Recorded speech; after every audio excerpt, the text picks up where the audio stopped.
آپ سن کے حیران ہوں گے، ہمارے آقا کریم علیہ الصلوۃ والسلام کی ایک بیٹی ہیں سیدہ زینب، سب سے بڑی بیٹی رضی اللہ تعالی عنہ، اور یہ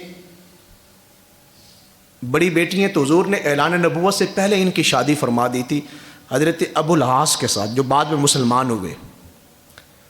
جب حضور مدینہ منورہ تشریف لے آئے نا ہجرت کر کے، تو ابو العاص نے سیدہ زینب سے پوچھا، حالانکہ وہ اس وقت مسلمان نہیں تھے، کہا کہ میرے سامنے آپ کے لیے دو آپشن ہیں، اگر آپ میرے ساتھ مکہ مکرمہ میں رہنا چاہیں تو فابہا، آپ خوشی سے رہیں، لیکن اگر آپ اپنے والد کے پاس مدینہ منورہ جانا چاہیں تو پھر بھی میری طرف سے آپ کو اجازت ہے۔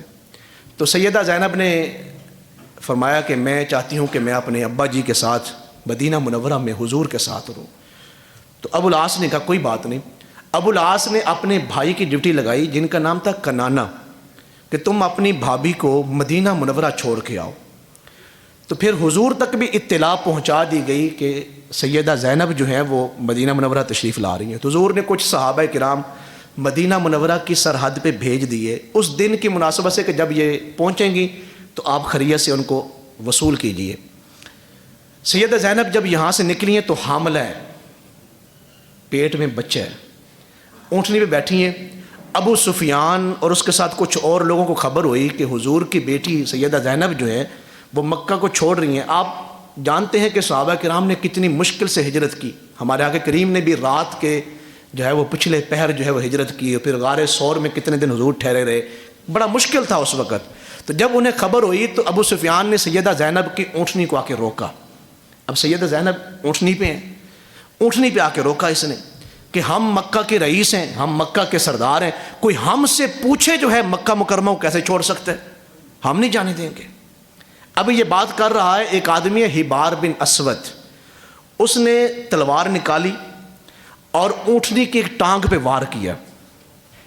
اب سیدہ زینب کے وہم و گمان میں نہیں تھا، ان کی تیاری نہیں تھی۔ جب اس نے اونٹنی کی ٹانگ پہ وار کیا تو اونٹنی جو ہے وہ بدکی۔ جب وہ بدکی اور اس شدت سے بدکی کہ سیدہ زینب نیچے گری، جب نیچے گری تو ان کا حمل مبارک ضائع ہو گیا اور پیٹ مبارک میں زخم ہو گیا اور خون بہنے لگا۔ تو یہ ابو سفیان لوگ ڈر گئے کہ یہ تو معاملہ ہی بڑا عجیب ہو گیا، یہ پیچھے ہٹے۔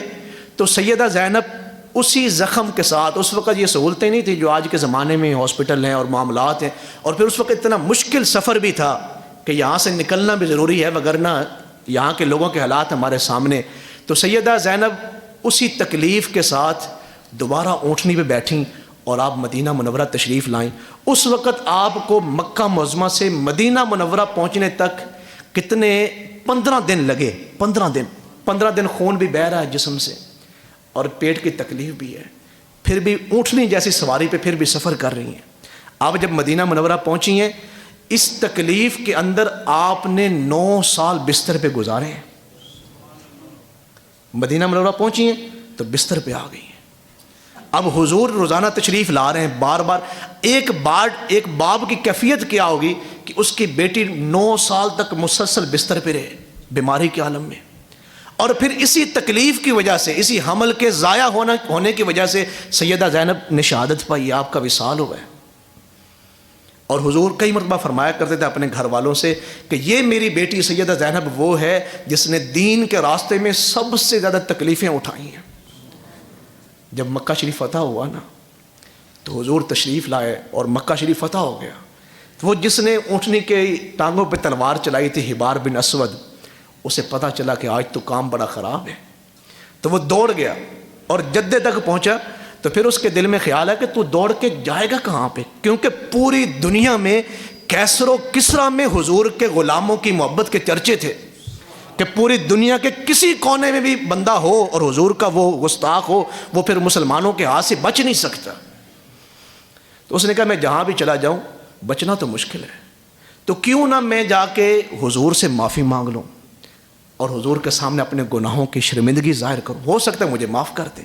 اب سنیں ذرا حوصلے کے ساتھ سنیں، بیٹی کے سواری کو روکا گیا، پھر حمل مبارک ضائع کیا گیا، پھر پیٹ کی تکلیف میں آپ نے 15 دن کا سفر بھی کیا مشقت کے ساتھ، اور پھر اسی تکلیف میں 9 سال تک آپ بستر پہ رہیں، اور پھر اسی تکلیف میں آپ کو شہادت ہوئی اور آپ نے انتقال فرمایا، حبار بن اسود حضور کی بارگاہ میں آیا اور کہا جی میں شرمندہ ہوں اپنے گناہ پہ، لیکن معافی مانگتا ہوں، یہ میرے سامنے قرآن مجید ہے۔ حضور نے اس واقعہ کا ذکر کیے بغیر ہی حبار بن اسود کو معاف فرما دیا۔